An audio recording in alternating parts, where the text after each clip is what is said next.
They have this exclusive reporting that apparently Kid Rock and Pete Hegseth went for some joyrides in Apache helicopters this morning. That's right. That's what Pete Hegseth is doing with his time.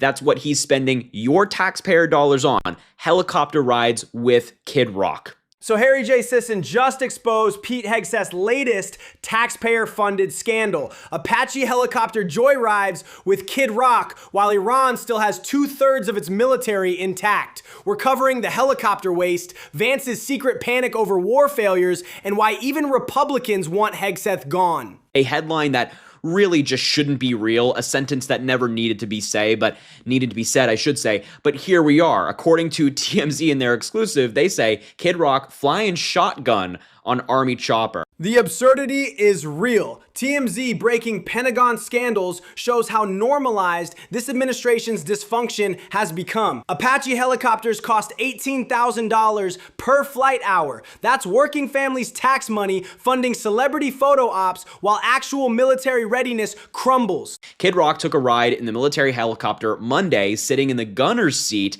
as part of the celebration of America's 250th birthday. The Apache chopper buzzed the DC area and cameras were rolling for Memorial Day, the big Independence Day birthday, and Kid Rock's Freedom 250 tour. Notice the spin, celebrating America's birthday and pledging free tickets. Apache gunships aren't tour buses. These cost $35 million each and exist to destroy enemy armor, not give rock stars Instagram content. This is exactly the reality TV governance critics warned about. I mean, how absurd. This is what's taking place. Who wants to watch, genuinely, who wants to watch a video of Kid Rock and Pete Hegseth flying in helicopters? Who wants to watch that? Is there a soul out there who's like eager to watch Pete Hegseth commentate on a helicopter ride? I don't necessarily think so. And if there are, I'd love to meet them because they're probably very fascinating people and not in a good way. While families struggle with $1,200 monthly grocery bills and record housing costs, we're funding Kid Rock's military cosplay. This perfectly captures Trump 2.0, governing like a reality show while real crises demand serious leadership. Priorities completely backwards. Back in March of 2026, this whole thing happened where a helicopter flew in front of Kid Rock's Nashville home. And this is very weird. They were essentially doing a flyby and they were waving to Kid Rock from the helicopter. It caused a lot of controversy. The pilots of this helicopter were actually suspended pending an investigation because this is wildly inappropriate. Why are we using taxpayer dollars to say hi to one of our buddies? That should not happen. The March suspension proves even military brass recognize this violated regulations. Using government aircraft for personal publicity violates federal law. These pilots faced real consequences until political interference saved them. The system worked until Hegseth broke it. Pete Hegseth got them out of it. He lifted the suspension of the U.S. Army pilots. He instituted no punishment, no investigation. He said, carry on, patriots. So Pete Hegseth loves, absolutely adores when taxpayer dollars are being wasted so he could, say hi to one of his MAGA buddies, or the army, I should say, could say hi to one of his MAGA buddies. It is embarrassing that this is the way the government is being run. And this is textbook corruption. Different rules for MAGA insiders versus regular service members. Any enlisted soldier pulling this stunt faces court-martial, but Kid Rock gets VIP treatment. Hegseth created a two-tier justice system within our own military. And now we know that JD Vance is secretly panicking over Pete Hegseth's handling of Iran. Vice President JD Vance is privately freaking out over how the Pentagon has handled Donald Trump's war in Iran. Two senior administration officials told The Atlantic that Vance, 41, has been skeptical of the Pentagon's information about the war.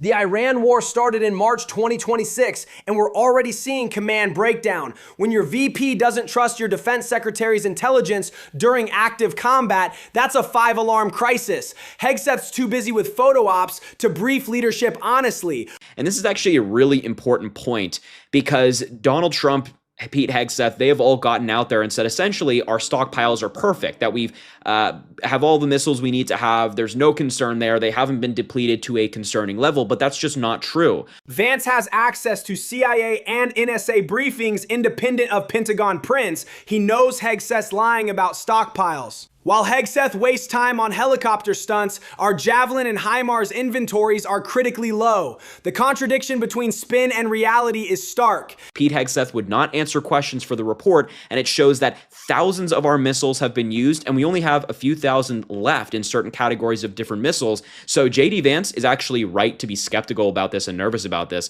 Hegseth's refusal to answer missile stockpile questions while prioritizing Kid Rock photo ops shows exactly where his focus lies. The defense secretary should be obsessing over ammunition counts, not celebrity endorsements. This is leadership malpractice during wartime. Does anybody believe this? I don't believe it. I don't think that the Pentagon is giving Donald Trump the full picture of the war. I think they're just showing him the videos of explosions, the big bombs that he likes to see because, he's a toddler stuck in a man's body. And that's what they're doing. They're not giving him the full picture. Remember Trump watching bomb footage like entertainment during his first term? He literally asked for the big bombs in Syria briefings. The analysis here is spot on. They're feeding him explosions while hiding the strategic failures underneath. A CBS News report last week citing multiple U.S. officials briefed on intelligence found that around half of Iran's ballistic missile stockpiles and launch systems were still intact since the ceasefire began on April 7th, and that around 60% of the Iranian Revolutionary Guard Corps naval forces, including its small fast attack gunboats, were also still intact. The report also found that the nation still retains about 2/3 of its air force. So when Donald Trump and Pete Hegseth are out there saying they've been decimated, everything is destroyed, well, independent analysis of Iran and how the war stands shows that that is not the case. CBS intelligence assessment destroys their victory claims. Iran retains 2/3 of its forces after 9 months of bombing. While Hegseth plays with helicopters, half their ballistic missiles remain operational. The disconnect between PR and reality is staggering. A growing group of Senate Republicans are losing confidence in Hegseth's leadership of the Defense Department, and some GOP lawmakers would like to see him move on, though they say it's Donald Trump's call. So even these guys want Hegseth out. Senate Republicans who spoke to The Hill anonymously say Hegseth wouldn't be confirmed to head the Pentagon if he were renominated by Trump today. When your own party senators say you couldn't get reconfirmed, that's political death. Republicans turning on Hegseth signals both the helicopter scandals and Iran failures have become politically toxic. Even MAGA loyalty has limits when incompetence gets this obvious. I mean, we've seen Hegseth fire people that he just simply disagrees with. We've seen Hegseth target black generals and people within the military, people of color who serve in the military, not giving them promotions because Donald Trump and he don't want that to happen. That was a report from the New York Times. I mean, it has been disastrous. The New York Times documented racial bias in promotions. Hegseth systematically blocking qualified black officers while promoting MAGA loyalists. This isn't just discrimination, it's actively weakening military effectiveness by prioritizing politics over competence. You didn't think about this before voting for him? Really? I mean, oh my God, it is so remarkable how now they're like, oh, these things that everybody has known about Pete Hegseth for so long are crazy. It's like, yeah, we've known that he's been crazy. We've known that he is this guy. I mean, what confused them? Was it his mother writing that he's a terrible man? Her words, her own words, was it that? Or was it the serious allegations of assault? Or was it the serious allegations of alcohol abuse? Like, what was not clicking for them? What weren't they putting together with everything we knew about Pete Hegseth beforehand? The frustration is completely justified. His mother called him an abuser, multiple assault allegations, documented alcohol problems.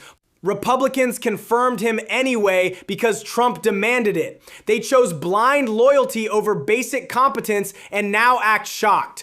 At least JD Vance is skeptical of Pete Hegseth now, and maybe, if we're lucky, that will lead to his firing. A vice president not trusting his defense secretary during active war represents constitutional crisis-level dysfunction.